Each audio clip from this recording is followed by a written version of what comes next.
30th of April, 4th Sunday of Easter. Sermon on John, chapter 10, verses 1 to 10, Acts, chapter 2, verses 42 to 47, Psalm 23, and 1 Peter, chapter 2, verses 24 and 25. Jesus' teaching on himself as the Good Shepherd followed straight on from his healing of a blind man, during which the Pharisees had shown themselves obstructive, abusive, and far from caring. In contrasting himself, the Good Shepherd, with the hired hand who had no investment in the flock and who was neglectful and careless, Jesus clearly had the Pharisees in mind. They had proved themselves false shepherds of God's flock, the nation of Israel. In our passage, Jesus warns of one who does not enter the sheep pen by the gate, the legitimate means of entry, but climbs in over the wall. This one has not been appointed to care for the sheep, rather he is a thief. The sheep will not recognize his voice and will run from him. Throughout the history of Israel, there had been those who were self-appointed religious leaders. They had no authority but what they claimed for themselves, and they had no interest in caring for the flock. They wanted to gain power, wealth, and influence for themselves. This teaching of Jesus is full of images: hired hands, thieves, and robbers. Jesus refers to himself as the gate through which the sheep can enter and be saved, and later he calls himself the Good Shepherd. And his purpose contrasts sharply with that of the false shepherds. They have come only to steal, kill, and destroy. Jesus has come that his sheep may have life and have it to the full, life in abundance. What is abundant life? It's something that we can experience now and in the future. The first congregation of Christians had such life. In the book of Acts, we read of that community following on soon after the birth of the church at Pentecost. We're told that they devoted themselves to the teaching of the apostles, to fellowship, to the breaking of bread, and to prayer. Signs and wonders were performed, but even more wonderful, the believers held all they had in common. They shared their resources so that no one was in need. They met every day, worshipped together, and each day more were added to their number. That is, of course, an ideal picture. We know things didn't continue like that for long. But what a wonderful insight it gives us into the early church community, the abundant life that was demonstrated there. There are today a few communities that live like that, but in this fallen world things can go wrong quickly, and not many achieve anything like that perfection. It shows us the elements to aim for, though: open-handedness, unity of purpose, regular meeting, worship and prayer. But what about abundant life for us? I believe that even with its imperfections, we can all experience a sense of abundant life. Personally, I feel transformed by my faith. I am nothing like perfect, but I'm more at peace with the person I have become than I ever was before I found Christ. I know of people who cope with severe adversity, chronic illness, early widowhood, loss of family, poverty, who still maintain their inner joy and their faith.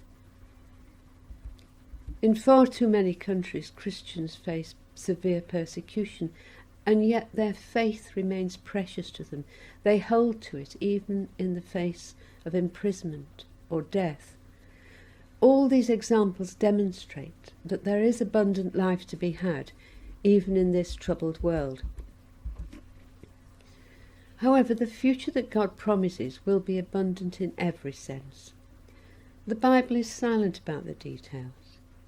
I think the best indication is in 1 Corinthians chapter 2 verse 9, which says, "Eye has not seen, nor ear heard, nor mind has conceived what God has prepared for those who love him." In other words, we've never seen, heard, or even imagined so wonderful a life as what lies ahead in God's kingdom. Any mental pictures we might have of floating on a cloud playing a harp for all eternity are surely wrong. When I was at school, I often saw, mostly in art classes, pictures that attempted to portray heaven. They'd usually been commissioned by some wealthy patron, often a king, and he would have a prominent position on the canvas. What used to strike me most, though, was how crowded it was. People almost falling over each other, writhing it seemed, perhaps to get a more advantageous place. And they were usually singing, mouths wide open in full voice. Sadly, it used to remind me of school hymn practice, which we had each week, and they were never popular, those hymn practices. I like singing, but non-stop voice exercise did not appeal at all. If that was what heaven was like, I knew I wouldn't like it. Fortunately, I can be confident that Jesus didn't mean that when he spoke of abundant life, but we would be foolish to speculate. I'd like a heaven with dogs and horses, but I know I won't be disappointed if it's nothing like that. Jesus is our shepherd. He's the gate through whom we enter into salvation. He wants us to enjoy abundant life both now and in eternity. Peter, one of Jesus' first disciples and a witness to his resurrection, had such faith that he could face great danger and suffering, even death, in order to preach the gospel. From a worldly perspective, his life was anything but abundant, but it clearly filled all his needs and gave him joy. Writing about the way in which Jesus suffered in order to buy us life, Peter remembered how when insults were hurled at him, he did not retaliate, but trusted his heavenly Father to sustain him. Peter reminds his readers that Jesus bore their sins in his body.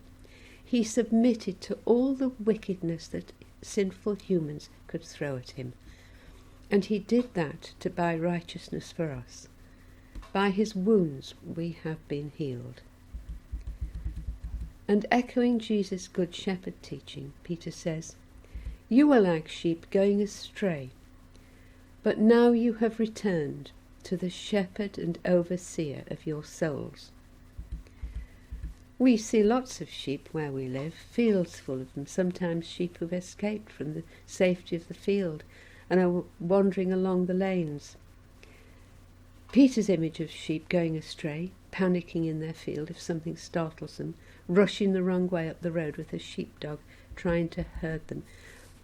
Those images could be just as relevant for us. We've all gone astray at times, lost confidence, misunderstood, taken a wrong turning. But we have a shepherd who loves us, suffered for us, died for us, and who will never let us stray beyond his care. Let us remember the example of that first little flock of disciples and try to live abundantly with our fellow Christians. But most of all, may we trust our shepherd completely with our very lives.